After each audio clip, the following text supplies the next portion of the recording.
अस्सलाम वालेकुम my YouTube family. उम्मीद करती हूँ आप खैरियत से होंगे। ज़ोया इंग्लिश व्लॉगिंग में खुशामदीद है। फ्रेंड, आज मैं आपको कुछ उर्दू के फ़िक्रात को इंग्लिश में ट्रांसलेट करके बताऊंगी, तो आपने वीडियो को फुल वॉच करना है। तो चलें वीडियो को स्टार्ट करते हैं। कितनी अच्छी खबर है, व्हाट अ गुड न्यूज़। हिम्मत मत हारो, डोंट लूज़ द होप। आपका बहुत शुक्रिया, थैंक यू सो मच। फिक्र ना करो, डोंट वरी। अहमक मत बनो, डोंट बी फूल। कितना स्मार्ट है, हाउ स्मार्ट। कितना खूबसूरत है, हाउ ब्यूटीफुल। वो कितना दराज कद है, how tall he is.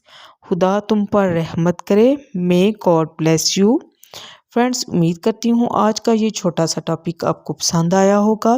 Kindly अगर आप मेरे चैनल पर नए हैं तो चैनल को सब्सक्राइब कर दें। थैंक यू, अल्लाह हाफिज़।